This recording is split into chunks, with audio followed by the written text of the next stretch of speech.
Good afternoon. You are listening to episode 1 of the New Thought Project, all new podcast, Christian, libertarian, all that good stuff. I am your host, Benjamin Tankersley, and we're so happy you're tuning in. This is the all new it in media today is podcasts. So thanks for being here, all you listeners. Today we're going to be tackling the transgender issue. Definitions, questions, and all-around scope of some ethical issues brought about from the transgender movement. But we're also going to talk about how to approach it via Scripture, how to approach it as a Christian, and decency. We're not going to be rude about it. Just talk about the effects. So we're going to dive right in. We're going to start with some definitions because it's important whenever you're talking to somebody, whether it's an argument or discussion of some kind, debate, to know your definitions. If you're just throwing words out there without a solid agreed upon definition, you're likely going to lose your position on that. So we're going to start with transgender. What is transgender? You can't just have an opinion about that and not know what that is. Well, technically, a transgender person is it's an adjective. It describes somebody denoting or relating to a person whose sense of personal identity and gender does not correspond with their birth sex. Now it's just interesting. Right there in the definition, you see the equivalence of gender and sex. You're going to hear all about today. If you're having this discussion, you're going to hear how gender and sex are two different things. People are going to tell you that sex is what your chromosomes define you as. XY is male, XX is female. That is sex, but gender can be anything. Gender can be bisexual, right, gay, whatever. It's basically how you feel relates to that. But let's go over the definition one more time. Denoting or relating to a person whose sense of personal identity and gender, right, does not correspond with their birth sex. That's what a transgender person is. Okay. So it's just anybody who doesn't really feel like who they are at birth, biologically. Just to clarify, the technical definition for gender is either of the two sexes, male and female. So right there in the definition of gender, it expresses that there are two sexes. So let me start up for you. Either of the two sexes, male and female, especially when considered with reference to social and cultural differences rather than biological ones. The term is also used more broadly to denote a range of identities that do not correspond to established ideas of male and female. That is the technical definition for gender. And then the technical definition for sex is either of the two main categories, male and female, into which humans and most other living things are divided on the basis of their reproductive functions. So even in the past decade, if you went to Google a decade ago, 10 years ago, 2008, 2009, these definitions have changed since then. It used to be gender and sex are the same thing. Today, they're ever so slightly different. Gender still acknowledges that there are mainly two, right? But then it includes others outside of that. And progressives and liberals, they're gonna tell you that they don't know how many there are. There's over 50, over 1,000, infinite number.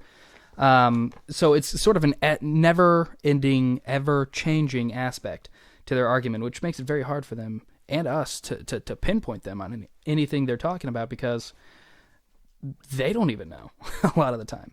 So those are the technical definitions of what we're dealing with.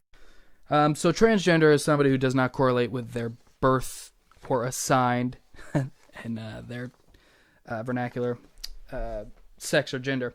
But throughout history, people are going to say that you talk to, people are going to say, well, transgender, this isn't a new thing. We've seen this throughout history. We've seen this with Egyptian queens, and we've seen this with Roman emperors, and this is not a new thing. And yeah, it's actually kind of a new phenomenon.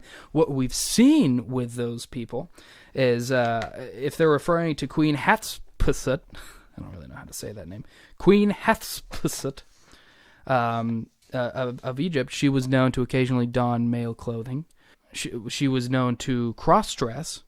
Roman emperors throughout the decades were bisexual or gay, and they were known to also cross-dress. But no one, the issue of them not maybe feeling like a man or not feeling like a woman, feeling like the opposite sex, that's relatively a newer concept. Again, not saying that it never happened, but the documented case where people say it was a thing turns out to not be a thing. Those are more of the famous cases of transgenderism, quote unquote. But there's a giant problem that lies with the word identify, because identify is relative, right? There's not a singular, and this is what the left uses to their advantage in their arguments. There's not a singular definition you can break down with identify. There is a definition of identify, but when people use it for themselves, such as a transgender person who identifies as a man if she's a female, or vice versa, man to female, or people, there are people who identify as wolves today, and they're getting promoted by the left. They're getting boosted by the liberal left because, again, there's that word, identify. It's at the crux of their argument, because if you say to somebody, it used to be in the 50s, if somebody identified as a cat, we'd put them in an institution. Ben Shapiro has a great point about this. He's talking about his uncle or his grandpa or something like that, and he suffered from schizophrenia, and he said he claimed everybody that he would see a cat. There was no cat there, so they put him in an institution. They gave him medicine, and he was better. They didn't cater to his delusion, and that's actually a big point that I want to talk about. There's a definition of delusion as well, and the definition of delusion is it is a noun. It is an idiosyncratic belief or impression that is firmly maintained despite being contradicted by what is generally accepted as reality or rational argument, typically a symptom of mental disorder. Right there. That is the definition of delusion. Mental disorder. I want to hit that for a minute. Right there in the definition of delusion, it talks about mental disorder, because people with mental disorders are often deluded. They're often delusional. So logically, I think to myself, if somebody identifies as a female, despite biologically being a male, despite feeling, right, take feelings out of it, if they are actually a man at birth, does that mean that they're delusional? By the very definition of delusion, yes, they are delusional. Yes, it would seem that they have a mental disorder. And that's actually what I would argue. I would argue that transgenderism is a mental disorder. There was actually a term for this. It was called gender dysphoria, and it was where people felt confused about which gender they were. And that's actually what was what in the ancient days people suffered from gender dysphoria. They felt like they were a female, but they never identified as female. And that's the difference. And so that's why you connect it to a mental disorder, because it is mental. Caitlyn Jenner, for example, he talks about he had the surgery to become a woman, right? Theoretically, in his mind, he ended up saying, "You know what? The surgery didn't make me any more of a woman." Well, then why have the surgery? If you don't have the surgery and you're still as much of a woman as you would be post-surgery, why have the surgery? Well, it's because transgender people base their attire, their beliefs, their attitude, and their lifestyle on how they viewed the opposite sex, or the sex that they want to be. For example, let's say a man, okay? A man who wants to be a woman and feels like a woman. He's probably going to start wearing the opposite clothes. He's going to start taking estrogen. He's going to start, maybe he changes his name from Ross to Rose. Why? Why can't Ross be a female name? Because what he's been trained to believe is a woman is what he's witnessed women are, right? And so what's funny about this is that actually contradicts the argument of feminists today, right? Women can be anything. Women can do whatever they want. Well, you have transgenders coming along, and you're putting the term woman into a box, right? Because once they start...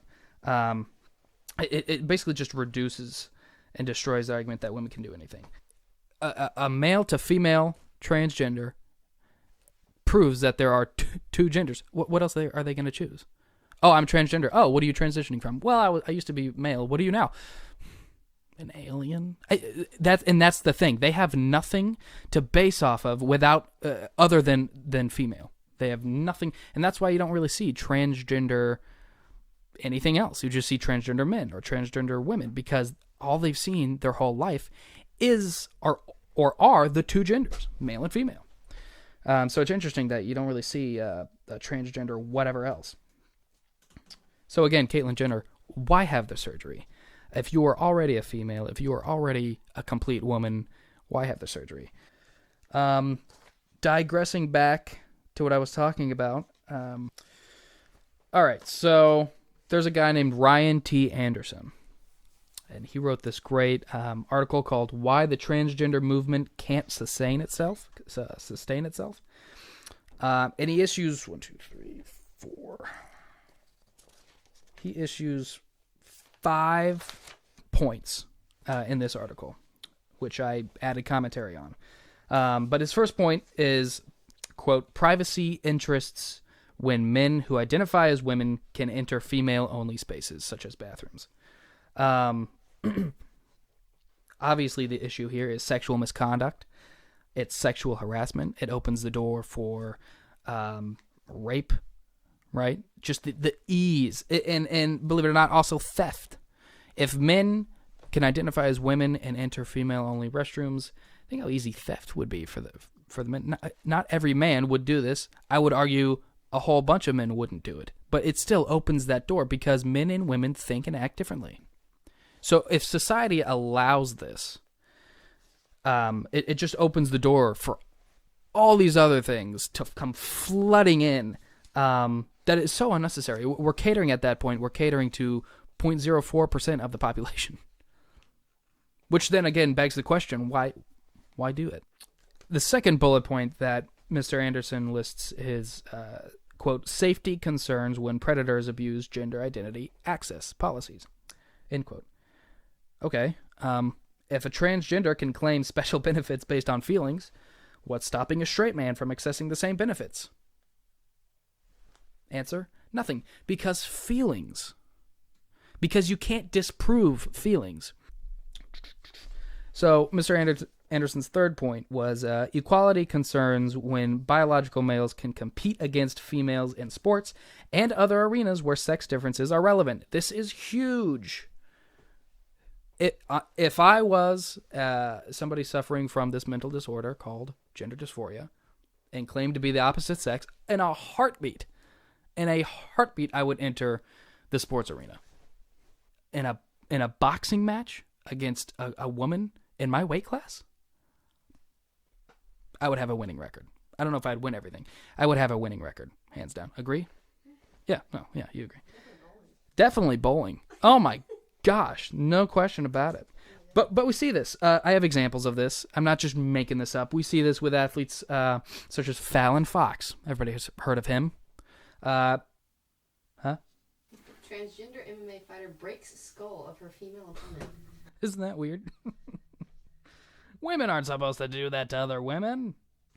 Fallon Fox. I'm okay with name changes. If a guy wants to change his name to Rosita, that's a technical, biology doesn't determine that. It's still part of that mental, but I'll call you Rosita. I won't use her or she because you're a he, but I'll call you Rosita. So Fallon Fox. I have his stats here. I have his fighting stats. He's an MMA or retired MMA martial artist, mixed martial artist. March 21st, 2014, he fought Heather Bassett, and he won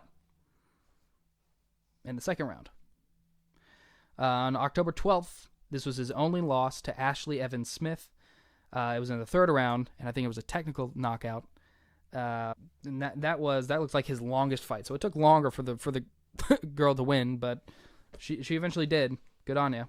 And then the rest are wins. May 24th, fought Alana Jones, win by submission. March 2nd, 2013, fought Erica Newsom, win by knockout in the first round. Here's a quote from one of the women who have fought Fallon Fox. She had to say this about him. Quote, I fought a lot of women, and I've never felt the strength that I felt in a fight as I did that night. I can't answer whether it's because she was born a man or not because I'm not a doctor. I can only say I've never felt so overpowered ever in my life, and I am an abnormally strong female in my own right. And that was Tamika Brintz who said that. Wow, really? You've never felt that from a woman? That is weird. Huh. It's almost like that woman is a man. That woman is a man because he is. You don't get to take drugs and chop off a certain member of your body and become a woman. That's not how womanhood works. And back to my original point, that's degrading to women. That's so degrading to women. It's basically a man saying, hey, I can be like one of you. Snip, snip. Am I in the club yet? No, you're not in the club. Mr. Anderson's next point. His fourth point is liberty interests when people are forced to speak or act in ways contrary to their best judgment and deeply held beliefs. So that means that if you're a professor at a liberal university, chances are you're going to be forced, or very soon going to be forced, to use the proper pronouns. If somebody identifies as a female, you are to say she. They're forcing their own vernacular into your vocabulary. That is unconstitutional. I should have the right to offend you. I think it would be wrong, but I should have that right. You shouldn't. I should not be forced. The purpose of the First Amendment is religious freedom. It's freedom of speech. You are supposed to be able to say what you want to say without fear of tyranny, without fear of being imprisoned or arrested or penalized. Big wigs have experienced the blunt end of this. Big names such as Ben Shapiro, Jordan Peterson, Stephen Crowder, etc. People who are advocates for the right. Jordan Peterson's not really an advocate for the right, but he's certainly an advocate for freedom of speech. He's a Canadian professor, and he just kind of knocks down the controversy. But what's great is, there was actually, Ben Shapiro. Here's an example. Here's a great example. Ben Shapiro was on some show, and there was a transgender man right next to him, sitting right next to him, and that was intentional. That was completely intentional. His name was Zoe Tur, and so Ben Shapiro is talking like Ben Shapiro does. He's talking really fast, but his mantra for that night was, "Facts don't care about your feelings," and he's absolutely right. Facts don't care about your feelings. This is a huge problem we're in today because the left and the liberal, especially the media, they're throwing feelings in your face. But Ben Shapiro was sitting next to this transgender person, and at one point, Zoe Tur puts his arm on Ben Shapiro's neck, and he says, "Now you listen here. You cut that out, or you'll go home in a ambulance." What the heck? First of all, Ben Shapiro later said that wasn't very ladylike.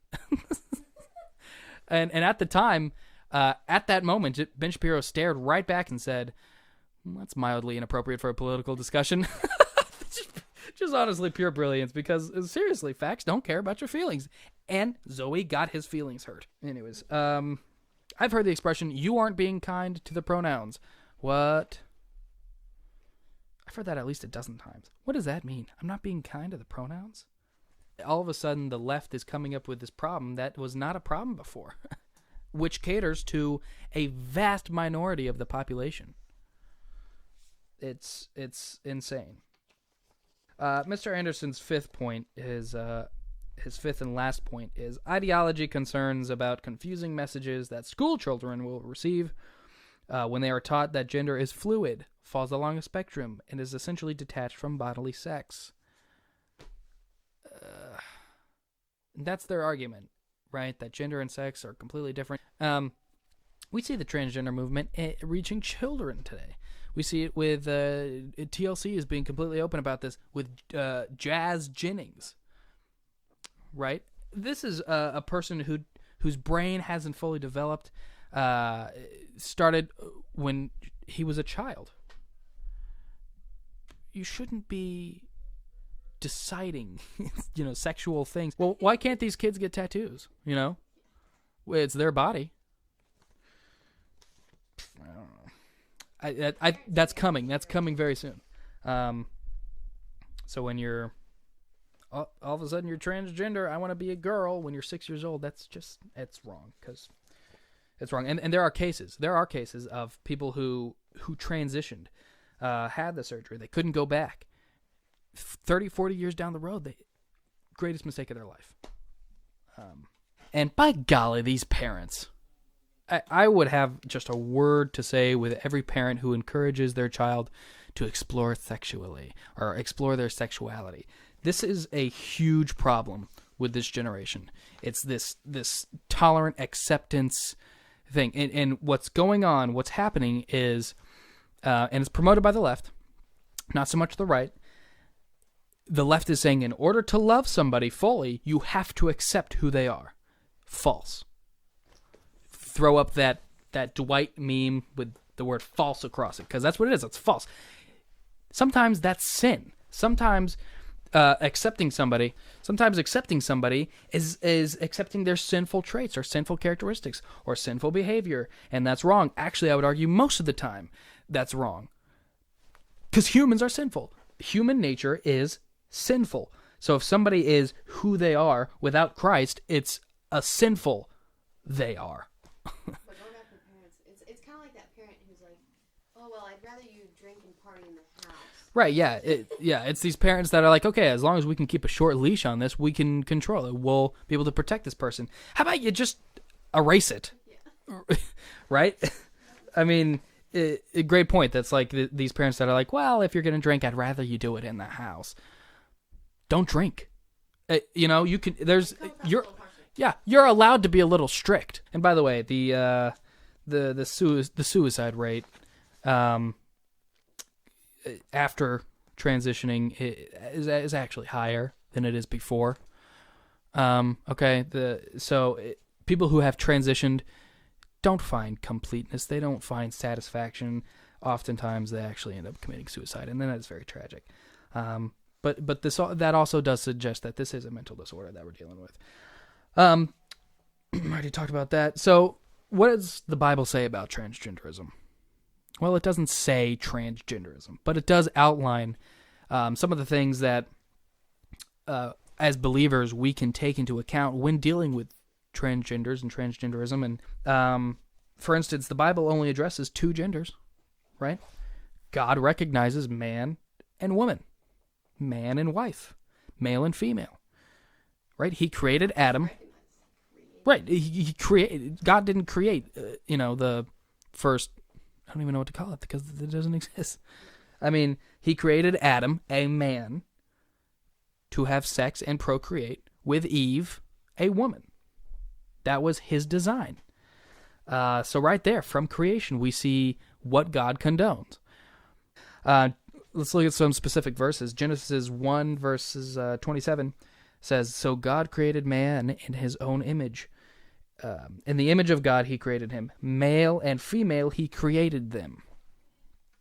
Okay, and then Genesis 2:24 says, therefore a man shall leave his father and mother and hold fast to his wife, and they shall become one flesh. 1 Corinthians, here's a big one. 1 Corinthians chapter 11, verse 3 says, but I want you to understand that the head of every man is Christ, the head of a wife is her husband, and the head of Christ is God. This is monumental because Paul speaks to the format of Christian living.